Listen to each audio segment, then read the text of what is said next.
local grocery stores. A San Diego County judge ruled today that there is enough evidence to move forward with a criminal trial for a well-known comedic actor. Faison Love is charged with felony assault. The actor is accused of ripping a credit card reader off a hotel lobby check-in desk last August and throwing it at a clerk. That woman says she suffered a concussion. Prosecutors say Love was angry after a booking he made through a third-party app could not be honored. The hotel clerk does not want to be identified, but she described the incident on the witness stand today during the preliminary hearing. Mr. Love again was just going off on repeatedly cussing them out. Every other word was a cuss word, and it was getting louder. I then proceeded to say, okay, that's enough. And Mr. Love looked directly at me, pulled the credit card machine off, and threw it at my direction. Love's defense attorney says that the clerk told police the night of the incident that Love threw the credit card reader between her and another coworker, not directly at the woman. Love pleaded not guilty to the charges. A trial date has now been set for January. There are growing calls for change tonight after the arrest of rapper Glorilla. Forsyth County deputies responded to her home for a burglary last week. But they claimed to smell marijuana, so they got a search warrant, then arrested her after finding weed. Fox 5's Rob D'Arienzo is taking a closer look at a new bill that could offer protection for victims of certain crimes. Well, this arrest of rapper Glorilla has a lot of people talking. Forsyth County deputies went out to her home as burglars ransacked it and shots were fired. They got away, but she was the one who ended up in handcuffs. Sheriff's deputies responded to the rapper's home after someone inside shot at the burglars. When they got there, the bandits were long gone, along with some of her jewelry. As detectives investigated, they say they smelled weed and got a search warrant. They say they found a, quote, significant amount in her bedroom closet. This is pretty outrageous. Tom Church is a trial attorney based here in Metro Atlanta. He's worried about the implications because the rapper, whose real name is Gloria Woods, was the victim here. It's going to have a really bad chilling effect on people calling the police to report crimes. And that's already something we see in certain communities. Glorilla wasn't home at the time, but when she got back, she turned herself in for felony marijuana possession and posted a $22,000 bond. They claim to have smelled marijuana during a time in a legal framework where there are products that look like marijuana, smell like marijuana, that are actually legal hemp products.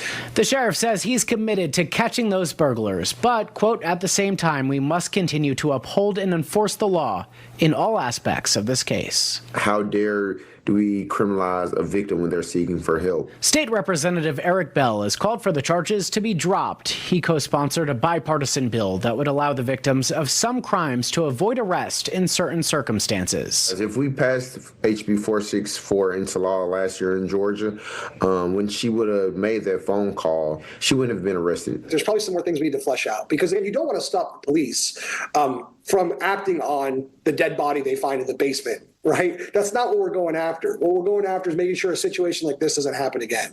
And the Forsyth County Sheriff's Office tells me their investigation into the burglary is still ongoing. We've reached out to Glorilla's team for comment. She posted on social media, "My house gets home invaded, and I'm the only one that gets arrested." Reporting in Atlanta, Rob D'Arienzo, Fox 5 News. 5 years after the murder of Charles McCormick Jr., 2 men have been found guilty of his death. Hakeem Robinson and Leroy Whitaker Jr. shot the victim outside an Arlington shopping plaza in 2020 over a rap diss track. Action News Jack's Madison Foglio is live outside the Duval County Courthouse now. And Madison, a very emotional day for all parties involved.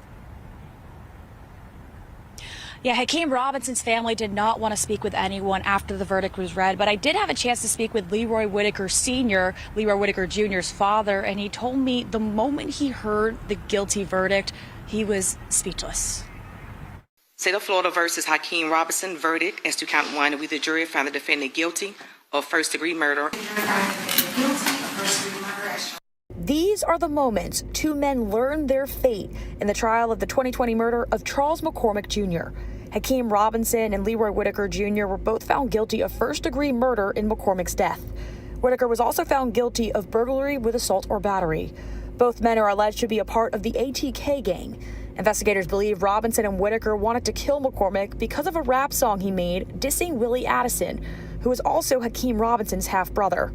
Robinson's family did not want to speak with us after the verdict was read, but I did speak with Leroy Whitaker's father, who describes what it felt like hearing the verdict and not being able to hug his son afterwards. I feel like a fire truck just ran into me, man, and backed up, put it back in drive and ran over me again. I can't describe it. This excruciating pain right now that I'm going through. Chris Carson is a defense attorney in Jacksonville. I asked him what sentencing can look like with these charges. So given that it's not a death penalty case, the penalty is essentially mandatory life in prison. So if you lose and are convicted of first-degree murder, you get life in prison. State Attorney Melissa Nelson sent us this statement after the verdicts were read, which reads in part, 5 years ago, Hakeem Robinson and Leroy Whitaker stalked a man and gunned him down in broad daylight because of disputes and drill rap. Today, a jury held them accountable for their brazen crimes. And as I was leaving the courtroom, I bumped into the defense attorneys for Hakeem Robinson. They did not want to provide a comment on camera, but they did want to share that they are very disappointed with the verdict and the outcome of this case. And sentencing for both Whitaker and Robinson is set to be scheduled on September 8th. For local coverage you can count on, reporting downtown, I'm Madison Foglio, Action News Jax. Thanks, Madison. Welcome back into Fox 35 News Plus. Garrett Weimer here. Want to let you know the jury is coming in. It appears we have a verdict in the Lawrence Doherty trial. Let's listen in.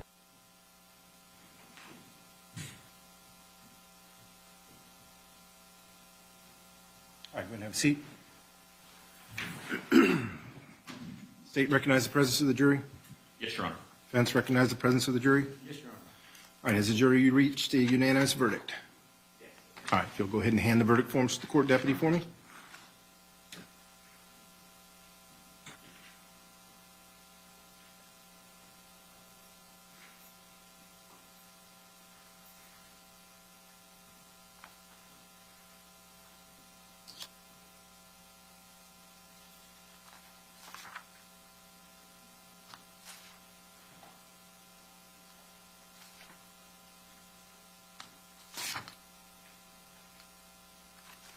All right, the verdict forms are in order. Madam Clerk, if you'll go ahead and please read the verdict.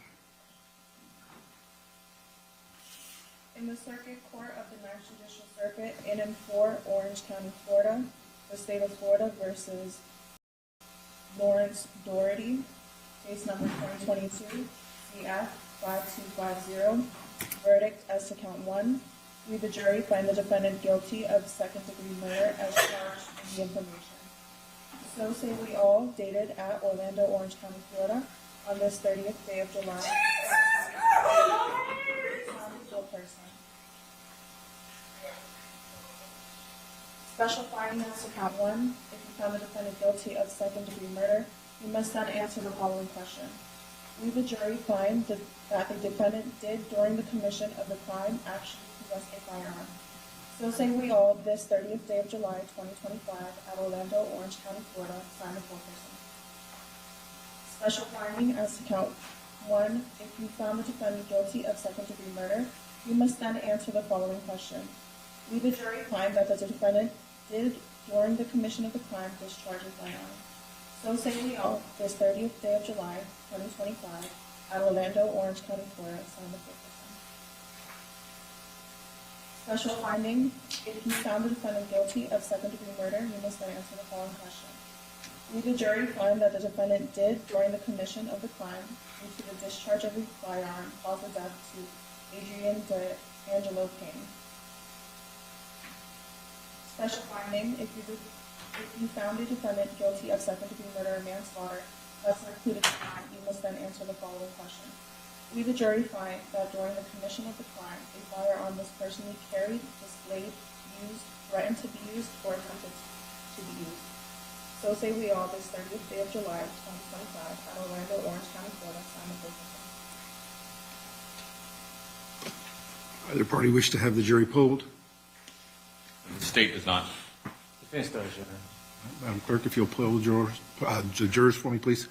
Juror number 902, is this your true and accurate verdict? Is this your true and accurate verdict? Juror number 558, is this your true and accurate verdict?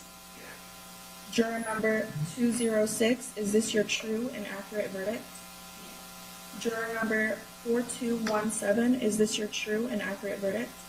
Yes. Juror number 484, is this your true and accurate verdict? Yes. Juror number 693, is this your true and accurate verdict? Thank you. All right, ladies and gentlemen, I have one final instruction for you, and that is your instruction upon discharge. I do wish to thank you for your time and consideration of this case. I also wish to advise you of some very special privileges that you enjoy as jurors. No juror can ever be required to talk about the discussions that occurred in the jury room except by court order. For many centuries, our society has relied upon juries for consideration of difficult cases. We have recognized for hundreds of years that a jury's deliberations, discussions, and votes should remain their own private affairs as long as they wish it. Therefore, the law gives each of you a unique privilege not to speak about your jury's work. Although you are at liberty to speak with anyone, you are also at liberty to refuse to speak to anyone. A request may come from those who are simply curious or from those who may seek to find fault with you, and it'll be up to each one of you individually to decide whether you wish to discuss your jury work with anyone or not, okay? I know that it's been a couple of days and it's been an inconvenience to you to come over here and give of your time, but it is very important to our system of justice and very important part of being an American citizen that we have jurors like you come in and decide these cases for us. For your time here the last 3 days, I do thank you for the efforts that you have put in and the work that you have done. If any of you all need an excuse for work, we will generate that for you that indicates that you have been here for the last 3 days. With that said, that will conclude your jury service in this case. With our sincere thanks, you should not get another summons for at least 1 year from today's date, okay? All right, thank you. All right, Spencer.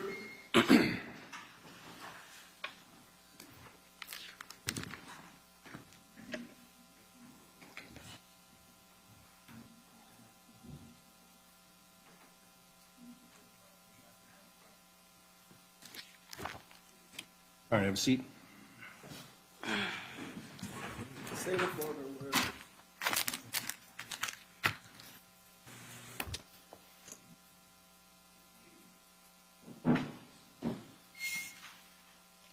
All right, is there any legal reason why we can't proceed to sentencing at this point?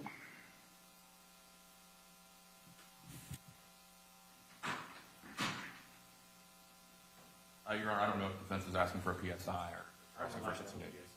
Is he entitled to a pre-sentence investigation? He's not a convicted felon. He has a prior dealing in stolen property that he's on probation for? I'm not sure if he's adjudicated guilty. I looked at it. He's a withhold adjudication. I understand it was a plea of no contest and it was a withhold of adjudication. Have you all reviewed Florida Statutes 921.231? Not recently, Your Honor. Let's do that now.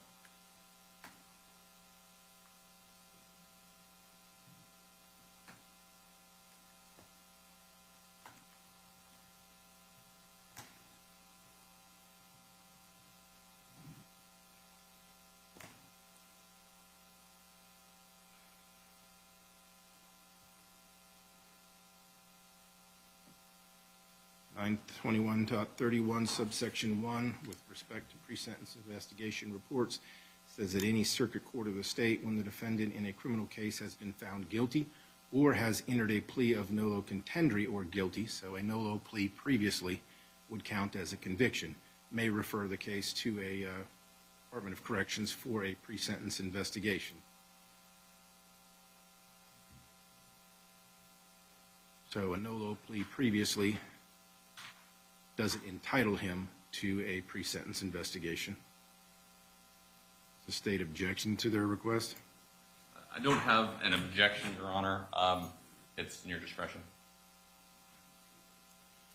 And the defense is requesting one? Yes, Your Honor.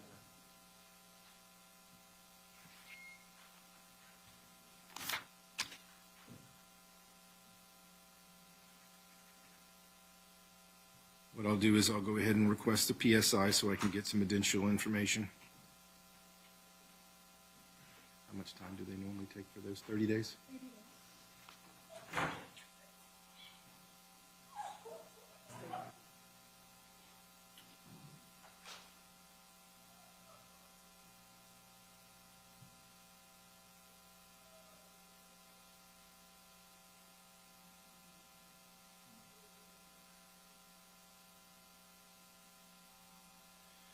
I'll go ahead and order a PSI at this point. We'll set sentencing for August 29th, which is a Friday, at 11 a.m. In the meantime, Mr. Doherty will be remanded to the custody of the Orange County Sheriff's Office pending sentencing. Further from the state? Nothing further from the state. Defense? No, Your Honor. Thank you, sir. All right, we'll be in recess. Also, new developments today following a shooting that killed 2 people and injured 2 others outside the Foot Locker store over the weekend. Yeah, investigators have confirmed a suspect has turned herself in. Fox News' Camila Miri has the story. Monday afternoon, a 19-year-old woman turns herself in to East Point police, accused of shooting 4 men in front of the Foot Locker store on 8 Mile Saturday afternoon. You just have a whole total community impacted again by another act of senseless violence. 2 of the men died from their injuries, one of them on the scene, the other at a nearby hospital.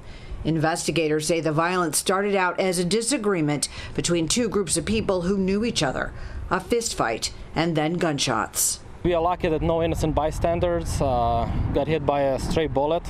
We are very lucky that bullets didn't enter the store and hit people who were just coming to shop. People need to learn how to talk things out before coming out into the community and coming out here creating situations like this. All the men shot young, in their 20s and 30s, according to police. The deadly shooting leaving a path of emotional destruction. I think that right now we need to be more proactive with respect to the issues and the things that we're getting involved with to the young men and women out here. In East Point, Camila Mary, Fox 2 News. Self-defense? This 19-year-old girl was charged with after 4 people that were jumping her older brother. Here's why she's being charged. Back in May, Lakelia and her brother Dejuan were at a Foot Locker parking lot when 4 teens approached her older brother and started jumping him. Seconds later, Lakelia would run to the car and an unregistered and started at the boys who were jumping her brother. She hit 4 and unalived 2, but she was only charged for 1. Here's why. One of the boys she unalived was on top of her brother smacking him up, and the other one was backing away, but she still clapped him. Y'all think this was self-defense? This sister right here did not waste no time to save her brother's life. Her and her brother is finna walk into the Foot Locker. She's walking a little bit ahead of her brother. As her brother is on his way into the Foot Locker, he looks to the right and he sees some guys in the car, and instantly he stopped and he tries to walk back towards their car. Nah, it ain't happening, because as soon as he seen whoever was in the car, they jumped out. And it looked like one of them, the one that was walking up on him, looked like he had a pistol in his hand. They jumped out and started walking towards her brother. He sit there for a minute. He didn't run or nothing. Soon as the guy got close enough, the brother took off, right? And when he take off, they fighting, right? All the other guys come up out the car. As soon as the sister seen them jumping her brother, pistol whooping her brother with that pistol, she broke to the car. Track me. All you see is the back of her feet. She know what time it is. They whooping my brother. They got a pistol. Not finna happen. Y'all ain't finna kill him today. She runs to the car, grabs the pistol. Now you don't see that part. No.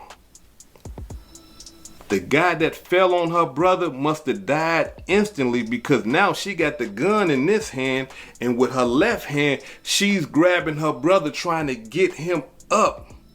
But it's hard for her to get him up because she got a gun in this hand and she using her left, and it's a dead man laying on her brother. Cold-blooded demonstration. So she finally pulls her brother, and he probably used his strength, finally get off from up under the dead man. She almost falls. She kind of and they hit it to the car. Cold-blooded demonstration. Now, I don't know if y'all know, but her trial hasn't started yet, but she's been going through some court proceedings, and This is a part of what she's been going through, so I want y'all to check this video out of her in the court. Check it out. Taylor.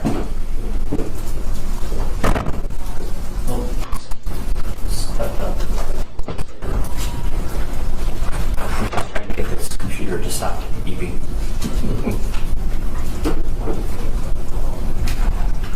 And I would like to move Mr. Upshaw to approach.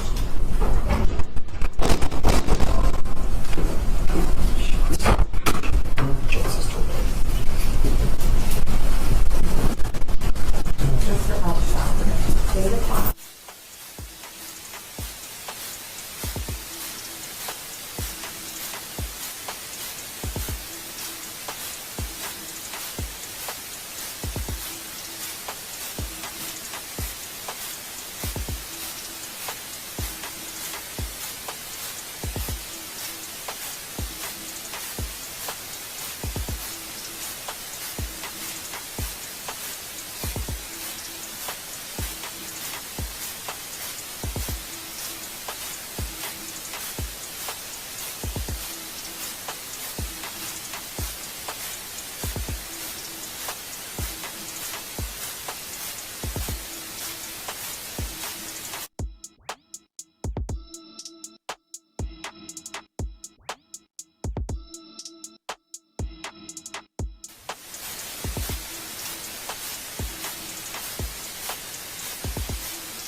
Good morning, Your Honor. Corey Newman on behalf of the people.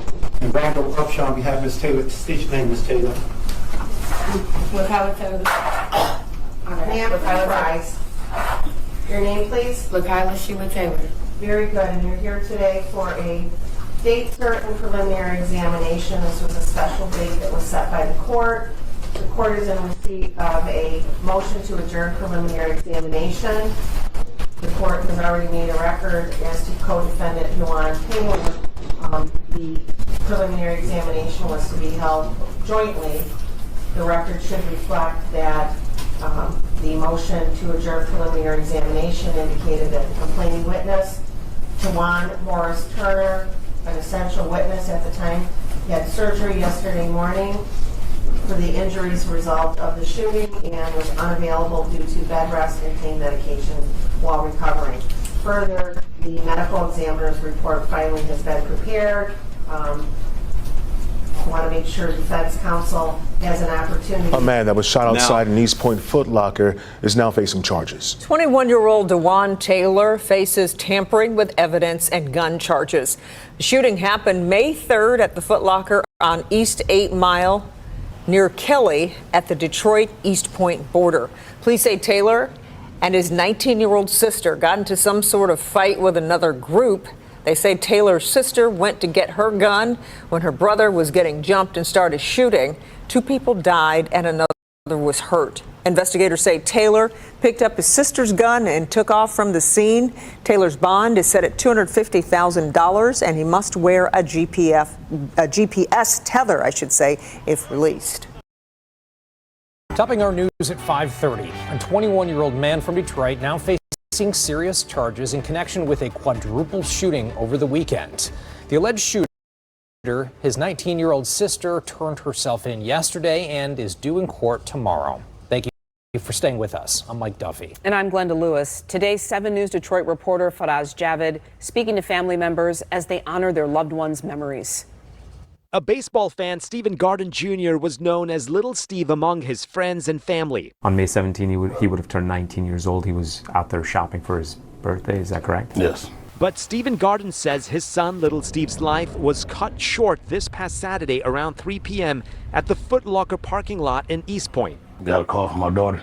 I was telling me he had got shot or whatever. I went up there to go see about it, went up there to the scene. On Tuesday, Macomb County Prosecutor's Office charged 21-year-old Dewan Jermaine Taylor from Detroit in connection with the shooting that killed 2 people and injured another. It's alleged that Taylor and his sister were in the parking lot when an argument erupted with another group of individuals before entering the store. Taylor got into a physical altercation with the group, one of whom had a gun.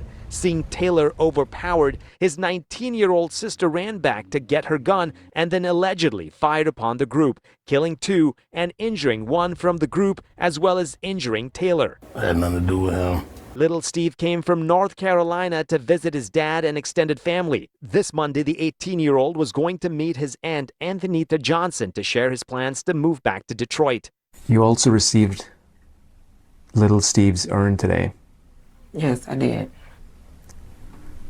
The plan is to cremate him? Have a service and following with a cremation, yes. What's the one thing that you'll always remember about him?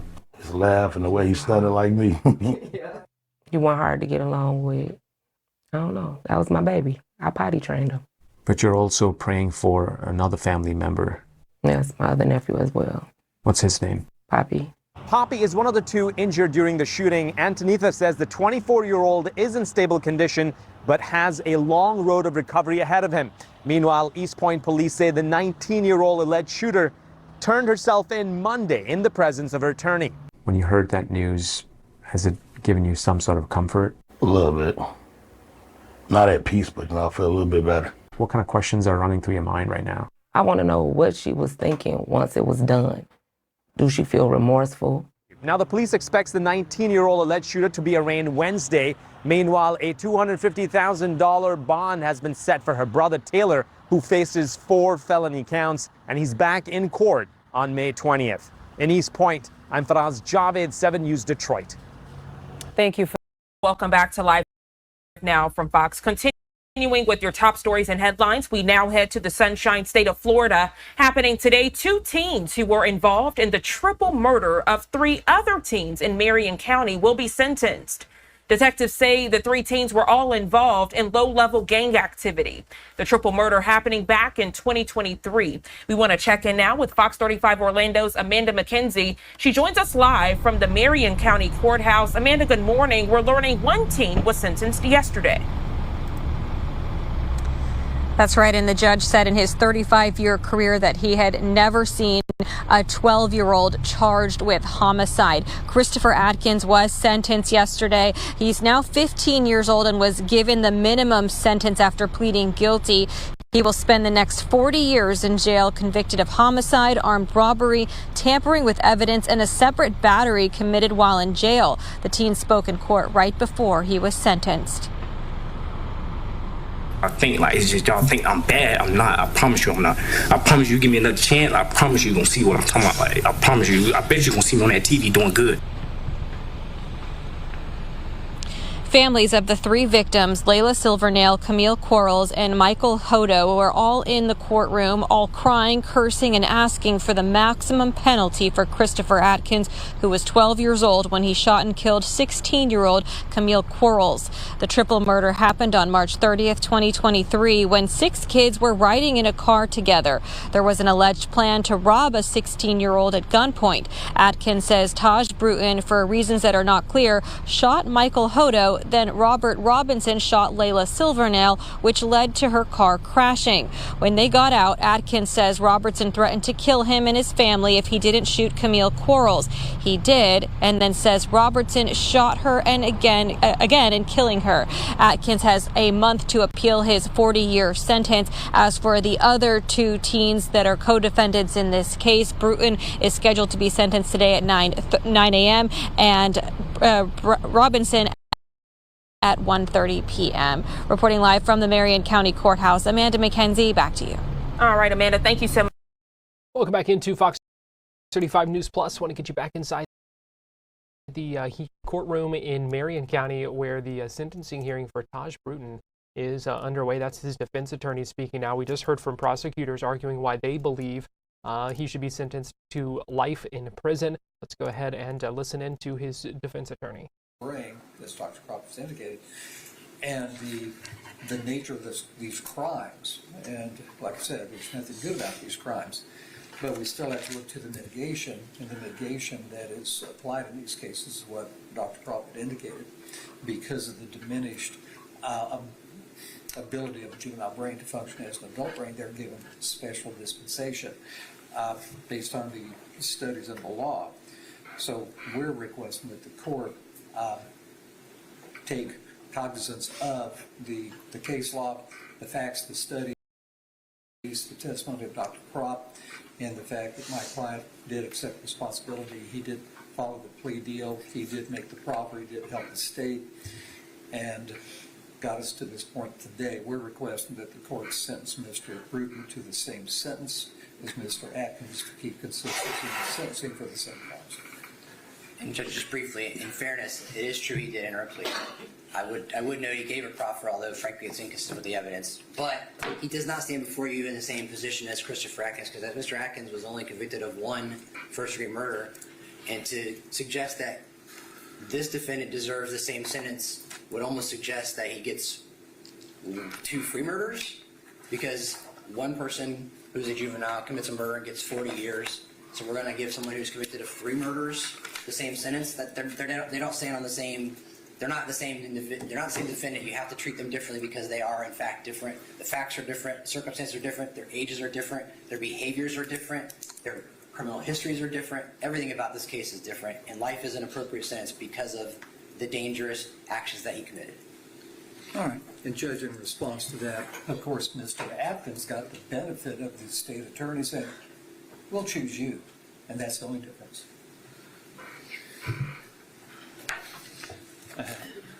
I need no further argument. I would point out one significant difference between Mr. Atkins and Mr. Bruton is that Mr. Atkins was 12 years old at the time of the offense. Mr. Bruton was not. As I said yesterday, my job is to find a fair sentence which takes into account the victims of the offense, their families, and the defendant, and all the actions that he committed. I would remind everybody that a certain portion of my sentence is ruled by statute. That statute ultimately comes from the United States Supreme Court, which has laid out the only legal way for juveniles to be sentenced. They have excluded juveniles from the death penalty. They have excluded juveniles from getting a sentence of life imprisonment with no possibility of release. So that comes to us from the United States Supreme Court, and I must follow that law. If I don't follow that law, the sentence will be immediately overturned. So I have no choice. That comes to us from the United States Supreme Court. However, certain aspects of the sentence are within my discretion, and those are the parts I'm acting on now. First of all, just as a minor thing, do you agree that the sentence points are 96.225, is that correct? Yes, Your Honor. So on the tampering of physical evidence, that's a third-degree felony. He could, other than the departure sentence, which I don't think is appropriate in this case, he would have to get 96.225 months on that case. That is the lowest permissible sentence and the maximum for that charge, yes, Your Honor. Sure. The other thing I want to mention is that for the same reasons I couldn't consider the victim impact of Layla and Michael yesterday, I certainly will consider it today because their cases are in front of the court today. They weren't in front of the court yesterday. In Florida Statute 921.1401, I've considered all aspects of that statute and all the criteria which are laid out in that statute. I've considered in Wade his age at the time of the offense, which was either 18 or 19. Now is the most important one. I think he was 16. Is that correct? Yes. Yes, he was, Your Honor. That's my understanding of it. I weighed his maturity. I weighed his background, his intellectual capacity. I considered the background information from the pre-sentence investigation that was compiled for the robbery case, which would be the same background information for this case. I weighed all the evidence that's been presented by the defense, including Dr. Kropp's evidence. I weighed all the arguments that have been contained by both but I've also weighed the circumstances of these offenses. And the defendant's participation in these offenses, which is also a part of the 921 statute. Without going into great length and having to recap all that has been said here, the overwhelming thing is that he orchestrated the death of 3 juveniles without any pretense or any justification in any sense whatsoever. He did that at the time after cutting off his electronic monitor for a juvenile offense, for offensive carjacking. He did this offense within a couple of months of being placed on the electronic monitor. I just find that the seriousness and the heinousness of these offenses outweigh any mitigation that's been placed in front of the court. For the homicide offenses, there's really only one sentence that is appropriate in the case. And that sentence that he shall receive is a life sentence for each of his homicide offenses. I want to go down each of them individually so that that can be made clear. In case number 23 CF 1860, guilty of murder in the first degree with a firearm involving the death of Michael Hodo, he's ordered to serve life imprisonment. In case that was count 1. In count 2, he's adjudicated guilty of murder in the first degree with a firearm involving the death of Layla Danielle Silvernail. In that case, he will serve life imprisonment. In count 3, he'll be adjudicated guilty of murder in the first degree with a firearm involving Camille Quarles. In count 4, robbery with a firearm, he is the B defendant. He will be ordered to serve life imprisonment. In count 5, robbery with a I misread that. It's count 3. Count 4 is robbery with imprisonment. Count 5, robbery with a firearm, he will be ordered to serve life imprisonment. Count 6, let me go back. Count 4 and 5 is adjudicated guilty of robbery with a firearm. Judge, he's only charged with 1 robbery firearm in this case. That other robbery is Mr. Robinson. Yes. I'm trying to read this and think at the same time. He's adjudicated guilty in count 4 of robbery with a firearm as a B defendant, or serve life in imprisonment. Count 5, he is not in that offense. Correct. But that wasn't part of the plea offer either. Count 5. I'm trying to read a lot of things at the same time, but I appreciate it. He's not in count 5. Count 6, adjudicated guilty of tampering with physical evidence, ordered to serve 96.225 months in the Department of Corrections. I do also find that he killed or attempted to kill the victim, Michael Hodo, in these cases, that he directly killed Mr. Hodo by shooting him with a firearm. So he will be ordered that he can have, that his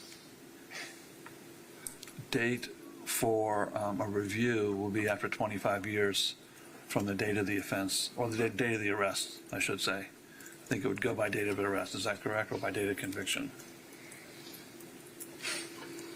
Anyone's guess at this point? I don't know the answer to that, Judge. Okay. By whichever is the latter of the two. If it's date of arrest, it'll be by date of arrest. If it's date of conviction, but he will be entitled to review for 25 years to comply with the statute on these offenses. And that will also be the same for the life imprisonment on the robbery. That will be for all 4 offenses in the robbery. He'll be entitled to review after 25 years. I'm just thinking, I know there may be a situation he would be entitled to review earlier for what offenses? The robbery, I believe, is 20. Correct. 20. That's correct. I can impose, I'll say for 20 on the robbery, but I would point out, I don't know if they would do a review since he would not be entitled to release for another 5 years on the murder. Correct. But since they've conducted none of these reviews on new cases yet, But, so I stand on the robbery, it would be 20 years. And that's part of the plea offer too. Okay, so fair enough, 20 years. I don't believe the offer addressed whether the sentences would be concurrent or consecutive with these 23 sentences. Is that correct? It did not. It did not address that, Judge. I'm sorry, we would be requesting the prior sentence that it received to be concurred with this. Okay, but the plea offer did not address it? It The did plea not. offer did not. Okay. Well, the 23 cases, which is 23 CF 1344 and 23 CF 1345, of which he's previously sentenced, those are for separate offenses with separate victims completed at a completely separate time, unrelated to these offenses. So his sentences in 23 CF 1864 will be served consecutively to the sentences in 23 CF 1344 and 23 CF 1345. However, I believe he still is entitled to review at the 25-year mark. But the sentences, if he is not let out upon review, are served consecutively. So I think he had a 20-year sentence there. So essentially his sentence would start upon the expiration of his earlier sentence. On each count, I'm going to go back to the plea agreement here. On count, there is, for the case, $100 to state attorney's office cost of prosecution, $100 cost of defense. That's for count one. Is there anything else I've missed? Just for clarification purposes, Your Honor, the plea agreement indicated that the defendant agreed that he killed, intended to kill, or attempted to kill all 3 homicide victims. That was the negotiated plea. Is the court making that finding that 25-year review hearing applies to each of the homicide counts? Yes, sir. That's what I. Thank you, Your Honor. That's the intention of the court. So, Mr. Vaughn, is that correct? That's correct. All right. So yes, the 25 years is on the 3 homicide offenses. All his sentences in the 23 CF 1864 are concurrent. Yes. So the sentences in 1864 are concurrent, but they are consecutive to the sentences in 23 CF 1344 and 23 CF 1345. Are you a bit of a mandatory on the... There's a 10-year minimum mandatory for the firearm in the armed robbery offense. So the 23 CF 1864 are all concurrent, Madam Clerk, but those sentences are all consecutive to the sentences in 23 CF 1344, 23 CF 1345. All right. Good luck to you, sir. You have 30 days to file an appeal. Oh, there is a $100 fine in court costs on count one. Good luck to you, sir. You have 30 days for an appeal. Is he requesting the appointment of counsel for appeal? Or? Court hearing wrapping up where Taj Bruton was sentenced to 3 life sentences for the murders of Michael Hodo Jr., Layla Silvernail, and Camille Quarles. As you saw there in the gallery, we did see friends of Layla wearing Justice for Layla shirts. You saw Michael Hodo's father wearing shirt as well that had the photos of, I believe, all 3 victims on it. We could hear some crying. You could see tears on several of their faces of people in the gallery there as that sentence was read out. Again, life sentence for each of those 3 murder charges for those 3 victims who were killed back in 2023. Taj Bruton, 16 years old at the time of that, but you heard the judge acknowledging the seriousness and the heinousness, he said, not to mention the criminal history of Taj Bruton at the time that, according to the judge, he, quote, orchestrated the death of those 3 teenagers. You heard some of the details of that plea agreement. He will be eligible for review after 25 years for those life sentences for murder. We're going to take a break here on Fox 35 News Plus, but before we do, one more quick note. Robert Robinson, the 3rd defendant in this case, he is scheduled to be sentenced in Marion County Court this afternoon. That's scheduled for 1:30.